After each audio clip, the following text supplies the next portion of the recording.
Kalau kita melihat data pertumbuhan ekonomi Amerika Serikat ini ternyata melambat bahkan di bawah ekspektasi dibandingkan dengan kuartal sebelumnya. Kita tahu juga di 5 November nanti Amerika Serikat ini akan melakukan pilpres yang kita tunggu bersama hasilnya seperti apa. Tapi menurut Bapak apakah ini akan mempengaruhi seperti apa The Fed mengambil keputusan untuk melakukan pemangkasan suku bunga lagi hingga akhir tahun 2024? Ya, tentunya secara keseluruhan kalau kita lihat nih mungkin The Fed dalam keadaan galau kali ya. Kalau kita lihat dari kuartal-kuartal sebelumnya kan memang sudah ada ekspektasi untuk melakukan pemangkasan suku bunga sampai akhir tahun. Mungkin kita lihat di November dan Desember ini sebenarnya market juga initially expect Fed akan melakukan pemotongan suku bunga mungkin 25 basis di setiap periodenya lagi. Tapi kemarin dengan kebijakan di bulan September yang tiba-tiba Fed juga mengagetkan pasar ya, memangkas 50 basis point, tentunya juga at the time super positif juga buat market ya. Karena kalau kita lihat juga kan otomatis dengan pemotongan suku bunga, capital inflow juga pasti bakal masuk juga ke emerging market dan khususnya Indonesia.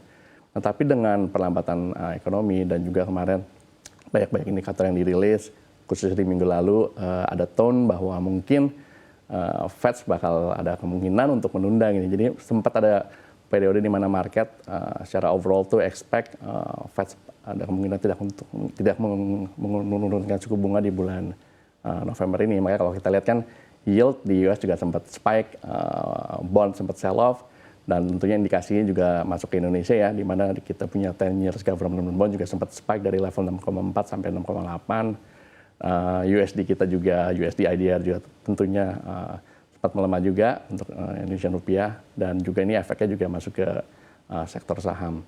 Tapi sejauh ini masih cukup optimis ya, khususnya kemarin juga baru diriliskan non-farm payroll di US, dan sejauh ini sih harusnya Fed masih akan tetap menurunkan suku bunga ya di bulan November. Tapi memang ada kemungkinan itu kan selalu ada. Kalau kita lihat probability market sekarang memang masih jauh menunjukkan bahwa Fed masih akan menurunkan suku bunga. Tapi kan ini kan juga berbarengan dengan US election, ya kan, tanggal 5 November dan Fed's FOMC meeting kan di November 7. Ya, akan kita lihat deh nantinya gimana.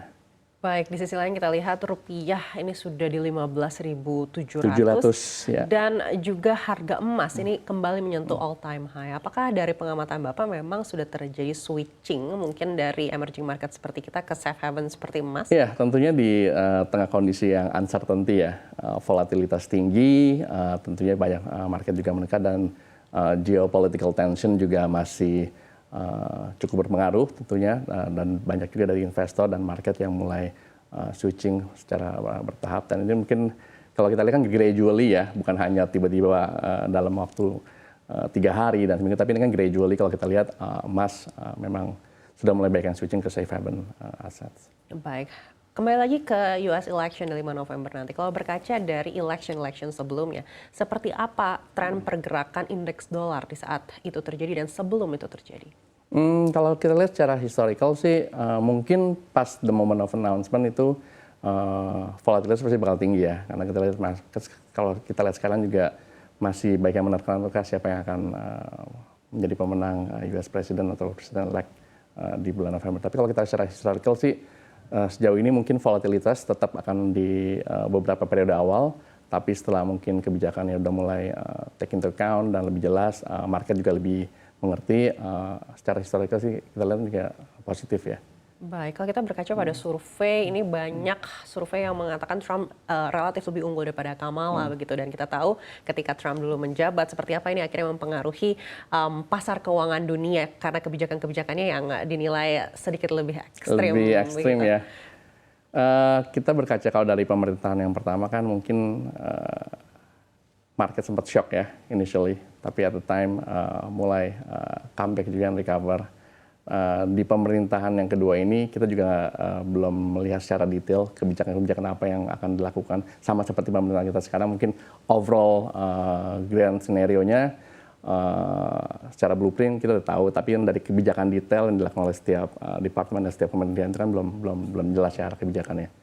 Baik, tapi kalaupun misalkan Trump memenangkan election tahun ini, apakah menurut Bapak kebijakannya akan se-ekstrim sebelumnya atau relatif akan lebih melandai berkaca dari pengalaman yang sudah ada? Dari pengalaman sebelumnya kita lihat sih kan cukup ekstrim ya.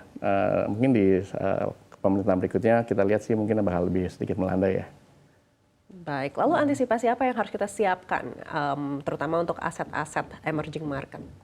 Satu mungkin kalau kita dari sisi investor, penting untuk sebagai investor itu mengetahui tujuan dari investment masing-masing ya. Karena kan kondisi setiap investor tentunya berbeda-beda, tentu harus disesuaikan dengan profil risikonya. Jadi salah satunya memang diversification aset itu penting, jadi across all asset class. Dan juga disesuaikan juga dengan tujuan investasi dan profil risiko masing-masing sih. Baik. Dengan kemungkinan-kemungkinan yang ada saat ini, Bapak lihat seperti apa kemungkinan pemangkasan di dalam negeri atau pemangkasan Bank Indonesia? Kalau kemarin kita lihat kan Bank Indonesia juga menahan tingkat suku bunga ya, yang melakukan penurunan dan sepertinya masih melihat situasi apakah The Fed akan menurunkan suku bunga. Tentunya dengan kalau misalnya kita lihat The Fed ini akan menurunkan suku bunga, saya rasa untuk menjaga stabilan rupiah pasti juga BI akan ikut memangkas tingkat suku bunga. Baik, tapi rupiah sudah di 15.700 hari ini. Seperti apa dampaknya kalau memang ada pemangkasan lagi? Ya, tentunya kan banyak faktor juga ya yang akan mempengaruhi. Dari dengan ekspektasi pasar kemarin, Fed sepertinya ada kemungkinan tidak menurunkan suku bunga. Tentunya itu kan mengakibatkan yield kita kemarin naik. Overall juga USD IDR kita melemah, dan juga dari sisi saham dan capital outflow juga terjadi. Nah, sepertinya kalau misalnya kita lihat ke depannya itu pasti tentunya akan berimbas ya